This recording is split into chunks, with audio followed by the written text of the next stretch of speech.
Hello travel with update সেন্সে সরাসরি চলে এলাম সান্ধ্যকালীন এবং রাত্রিকালীন আপডেট দিতে। প্রথমে বলে রাখি, আজকে যে মানে যে গরম যাকে বলে তীব্র দাবদাহে পুড়েছিল আজকে কলকাতা সহ সংলগ্ন এলাকায় সকালবেলা থেকে।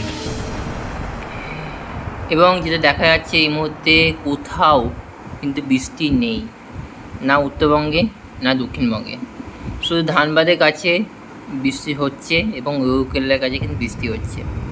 কলকাতায় শীতে পোতা মেঘ রয়েছে, তার জেরে বৃষ্টির সম্ভাবনা ক্ষীণ। আগামীকালও বৃষ্টির সম্ভাবনা নেই বললেই চলে।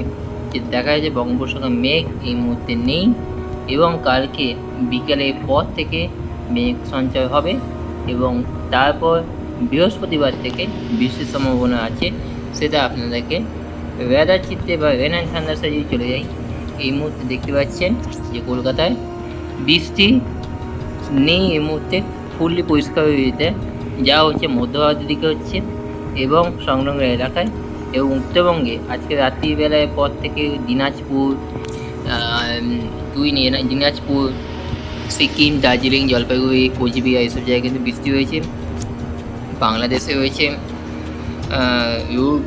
রংপুরের দিকে কিছুটা, ব্যাস। আর বাকি উত্তরবঙ্গে তো বৃষ্টি চলবে কালকে দুপুরবেলায় শীতপোতা বৃষ্টি হয়েছে আমাদের দক্ষিণবঙ্গের দিকে দুপুর নাগাদ, এবং যেটা বৃহস্পতিবার দেখা যাচ্ছে যে সকালবেলা থেকে বৃষ্টি যাতে সম্ভাবনা রয়েছে, একটার পর থেকে বৃষ্টি হবে এবং সেই বৃষ্টি চলবে টানা। যে দেখা যাচ্ছে চাইতেও দেখতে পাচ্ছি শুক্রবার দিনও কিন্তু সেম পরিস্থিতি এবং একটা ঘূর্ণাবর্ত তৈরি হবে, তার জেরে কিন্তু একটা বৃষ্টির সম্ভাবনা রয়েছে রয়েছে এবং ভারী বৃষ্টির সম্ভাবনা রয়েছে রবিবার দিন কিন্তু ভারী বৃষ্টির সম্ভাবনা রয়েছে। সকালবেলা থেকেই কিন্তু বৃষ্টি হবে এবং বেলা যত গড়বে তত বৃষ্টির পরিমাণ বাড়বে। কলকাতার সব জায়গায়, উত্তর থেকে দক্ষিণের সব জায়গায় মতের ওপর, Howrah, Hooghly, north and south 24 express, Midnapore সব জায়গায় কিন্তু বৃষ্টি চলবে।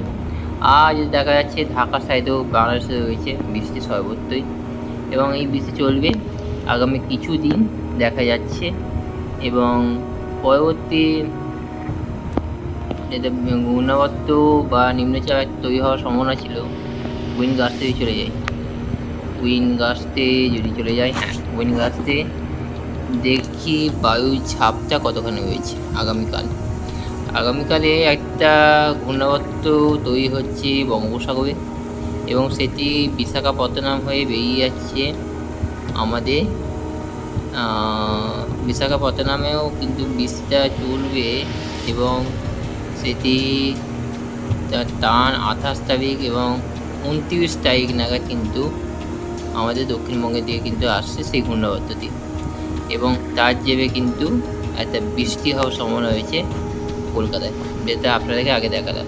এবং আদৌ কি কোনো ঘূর্ণিঝড় বা ঘূর্ণাবর্ত রয়েছে কি না সেটা আমি দেখিনি, না কোনো ঘূর্ণিঝড় নেই, ঘূর্ণাবর্ত নেই, এই সময় ঘূর্ণাবর্ত হয় না। এখন গ্লোবাল ওয়ার্মিংয়ের সময়, সো হয়তো বেশিক্ষণ লাগে না। যাই হোক, আর টেম্পারেচারটা দিয়ে শেষ করি।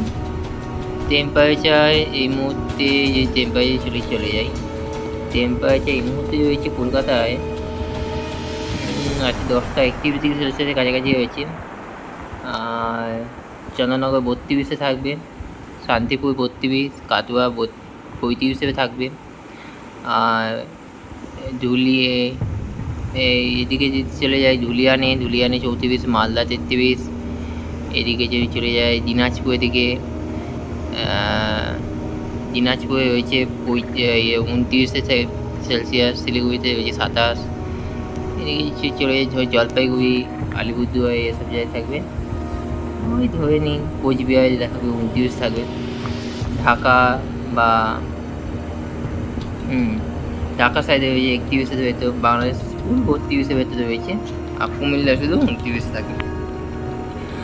বাংলাদেশের দক্ষিণে কিন্তু রয়েছে 29°C কাছাকাছি, যেমন কুমিল্লা, বরিশাল, খুলনা এবং চিটাগাঙে বা যাকে বলে চট্টগ্রাম। আগামীকালকে যদি চলে যাই, আগামীকালকে 10টা নাগাদ দেখা যাচ্ছে যে 27-এ থাকবে টেম্পারেচার, 27-28-এর ভেতর। মানে সেই সময় বৃষ্টি রয়েছে আমার দক্ষিণবঙ্গে। 27-এ থাকবে, খড়গপুর 27, সয়বতী 26-এ থাকবে, সয়বতী বেশ ঠান্ডা ঠান্ডা মনোরম পরিবেশ থাকবে কালকে সকালবেলার দিকে। সো টেম্পারেচার ঊর্ধ্বমুখী হওয়ার সম্ভাবনা নেই, নিম্নমুখী হওয়ার সম্ভাবনা সবথেকে বেশি রয়েছে বেশ কিছু জিনিস। আর ঘূর্ণিঝড় বা সাইক্লোন আসার কোনো সম্ভাবনা নেই, বর্ষা ঢুকে গেছে অলরেডি। বৃষ্টি হবে বৃহস্পতিবার থেকে, আর বৃহস্পতিবার দুপুরবেলা থেকে বৃষ্টি হবে। সেটা কেমন বৃষ্টি হবে সেটা পরবর্তী আগামীকালে ওয়েদার আপডেটে আপনাদেরকে জানিয়ে দেবো। থ্যাংক ইউ সো মাচ সবাই ভালো সুস্থ এবং ট্রাভেল ওয়েদার আপডেট সাবস্ক্রাইব করবেন। ভিডিওতে ভালো লাগলে লাইক শেয়ার কমেন্ট বক্সে গুরুত্বপূর্ণ মতামত জানাবেন। আর হ্যাঁ, আমি বলে রাখি, যে কোনো কোথাও যদি বৃষ্টি না হয় বা হয়, হলেও কমেন্ট করবেন, না হলেও কমেন্ট করবেন। সেখানটা আমি আইডেন্টিফাই করে আমি আপনাদেরকে জানিয়ে দেবো কখন কি বৃষ্টি হবে না। থ্যাংক ইউ সো মাচ সবাই সুস্থ থাকবেন। টাটা।